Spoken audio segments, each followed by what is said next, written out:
yang ngaturi tembang Rembang Bangkit enggal-enggal kawi witan.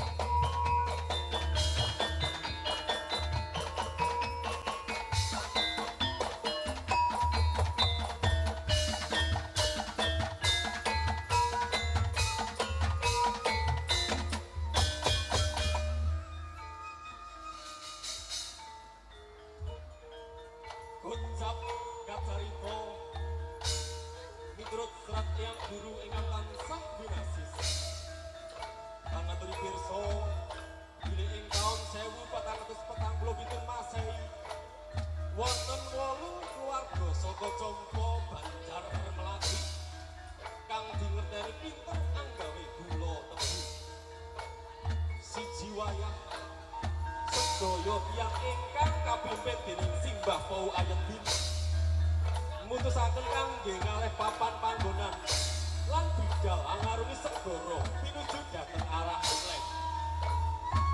Keluarga saka Compo Banjar Melati pungkasane mandheg ing siji kali kang kiwa tengene akeh tanduran bakau. Weruh wit bakau kang tuwa ora aturan dheweke kabeh banjur nebangi tekan entek nganti bentuk siji lemah lapang.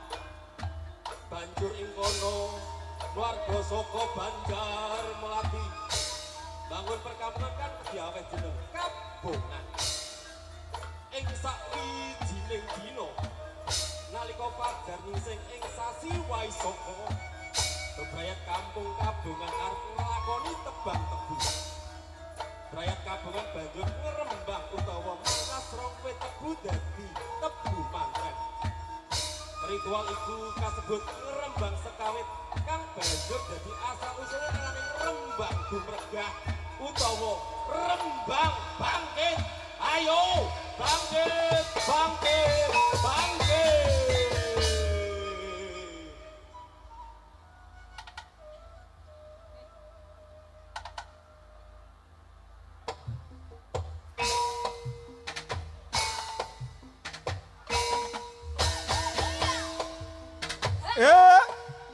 Oh ya.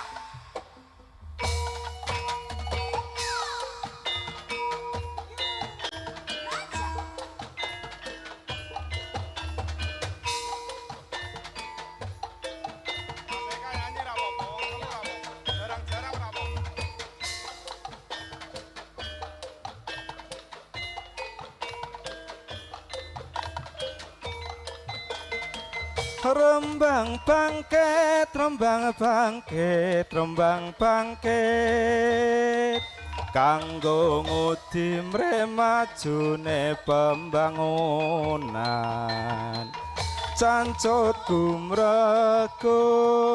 tali wanda makarya rembang bangkit, rembang bangkit, rembang bangkit werdine bahagia aman serta nyaman gotong royong kanthi kerja keras iman takwa kapribadhen kang utama kanthi lelandesan bebrayan kung Pancasila rembang bangkit, rembang bangkit, bangkit bangun praja.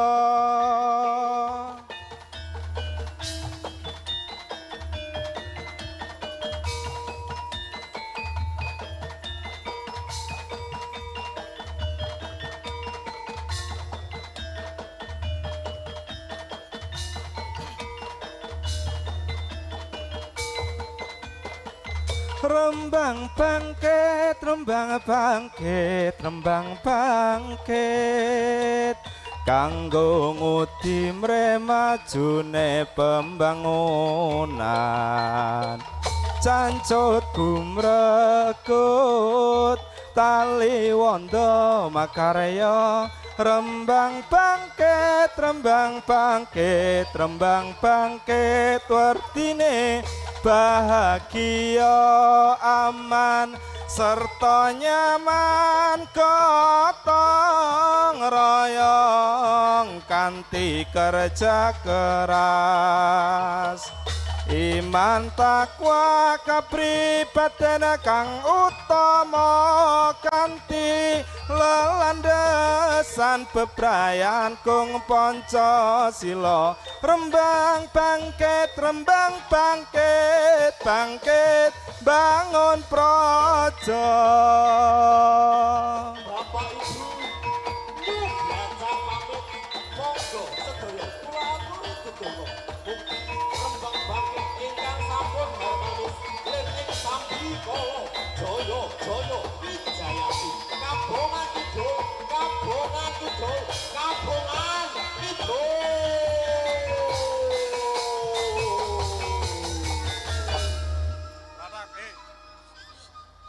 Bapak Ibu kirang langkungipun dalu punika Nyuh Blaca undur salira. Wassalamualaikum warahmatullahi wabarakatuh. Waalaikumsalam warahmatullahi